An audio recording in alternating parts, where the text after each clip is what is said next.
세상에 부재하는 이의 책은 숱하게 차고 넘치지만 그 부재가 최근의 일이며 그 부재의 당사자가 그리 멀지 않은 곳에 산 듯한 느낌이라면 더욱 각별하게 느껴지는 건 인지상정의 일 아니겠나. 물론 일면식 없는 일을 단지 책으로 첫 대면을 하는 일일지라도 사정은 매한가지다.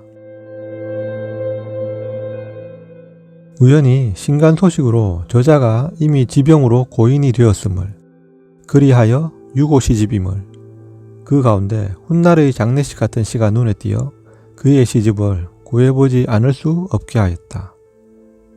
병을 이길 수 없음을 직감하고 쓰지 않았을까 싶은 시들이 곳곳에 보인다. 그 심정은 참담이었을까, 달관이었을까, 아니면 나에게 올리는 애도였을까. 시집을 들고 오는 길 횡단보도 옆으로 지는 노을을 보는데 왜 갑자기 모두가 이별이에요 라는 가사의 노래가 날벼락처럼 입가에서 터지던지. 시집 뒤편에 붙여진 이영광 시인의 발문을 먼저 읽어봤다. 뭔가 각별한 사연 같은 게 있나 했다. 그런 게 있다면 한 줌이라도 더 나눌 수 있지는 않을까. 그게 뭔지는 알 수 없을지라도. 1999년 매일신문 신춘문예를 통해 등단했다. 시집으로 묻별이 총총, 그리고 백날을 함께 살고 일생이 같다. 여행 산문집 쿠바의 애인을 홀로 보내지 마라가 있다. 2018년 6월 11일 지병으로 세상을 떠났다. 뒷표지에 촛불 하나 밝히고 있는 이 시집은 시인의 일주기 기일에 발간되었다. 전체 3부로 구성되어 있고 그 안에 70편의 시가 있다. 유고 시집의 목차를 시인이 손수 가지런히 나열하지 않았을까 싶은데 가장 훗날에 와야 할 시를 첫 시로 앉혀놓았는데 그 시를 읽고 있자니 한없이 아득해지는 건 뭔가. 첫 시 훗날의 시집의 첫 연이다.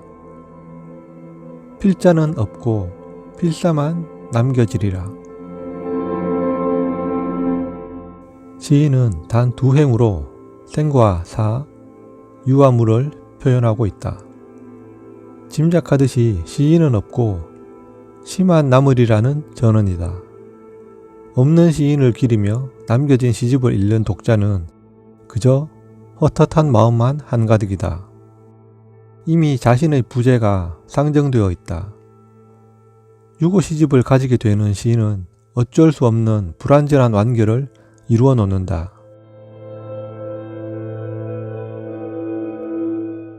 훗날의 시집. 필자는 없고 필사만 남겨지리라. 표지의 배면만 뒤집어 보리라. 순환하지 않는 피처럼, 피에 감염된 병자처럼 먼저 다녀간 누군가의 배후를 궁금해하리라. 가만히 내버려 두어도 여전히 현재 진행형인 나의 전생이여, 마음이 거기 머물러 영혼을 돌이켜보리라.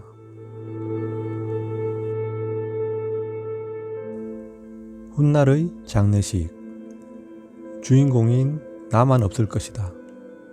벅찬 고통을 감당하기 어려워 일찍 떠났으므로 엉킨 실타래 같은 검은 부재의 바람이 불고 태극기 휘날리고 잿빛 비둘기들만 구구거리며 하늘로 날아오를 것이다.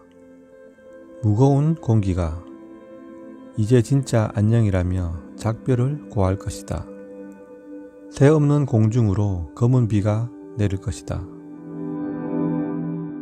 한가한 사람들도 오지 않을 것이다. 주인공인 나만 홀로 슬플 것이다.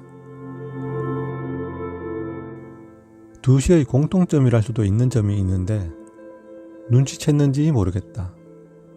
훗날의 시집과 훗날의 장례식이라는 제목에서 알 수 있듯이 시인은 자신이 부재하고 맞을 훗날에 대한 생각이 많았나 보다. 우리도 그런 생각 살다 보면 하지 않는가. 내가 없는 세상, 내가 죽으면 어떻게 될까 하는 상상. 특히나 자신의 장례식장엔 누가 올까? 어찌 보면 부질없는 생각이지만 우리는 언제나 부질없는 것들에 둘러싸여 살아가는 게 사실이기도 하다. 주인공인 나만 없을 것이다. 그러게 내 돌잔치에 내가 있었고 내 졸업식장에도 내가 있었는데 왜 내 장례식장이라고 주인공이 내가 없을까? 저를 꾸벅꾸벅 2번씩이나 하고 일어나는 저 사람들은 누굴 위해 웃는 걸까? 감당하기 어려운 고통을 끌어안고 병마 앞에서 시인은 자신의 장례식장 풍경을 그려봤을 것이다. 나도 없는데 나를 보러 오는 사람들을 꼽아봤을 것이다. 시인을 알았던 이들에게나 뒤늦게 검은 시집을 집어든 나 같은 독자들에게나 이제 시인은 추억만이 가능하다. 그러라고 쓴 듯한 시를 소개해 본다. 또 다른 누군가의 추억으로 남을. 나는 끝내 의자 아래 묻힌 신전을 모를 것이고 의자 또한 나를 모를 것이고 의자 위의 사과는 나에게 관심조차 없는데 나는 오늘도 의자를 기다리는 사람. 기억하지 말아야 할 것을 애써 소환하는 사람. 의자를 관처럼 떠받드는 사람. 오래도록 동행해야 할 목숨과 매일매일 불화하는 사람. 짙어지는 어둠과 푸르른 이끼를 끌어다 덮는 사람. 그러니 나날이 봉분을 쌓는 어지럼증이여 의자를 경배하라. 나는 오늘도 또 다른 누군가의 추억으로 남을 뿌리 깊은 의자에 묻히노니 아무도 나를 찾지 마라. 1년 전 6월 11일 시인은 영면에 깊게 들었다. 그리고 1년 후 6월 11일 그의 유고 시집이 세상에 나와 그를 알던 모르던 뭇사람들에 의해 그의 이름이 다시 호명되고 있다. 그런 이름 부름을 깊고 깊은 뿌리 내린 어딘가에서 듣고는 있을까? 아니면 단호한 일갈처럼 아무도 찾지 못할 곳에 가 있을까?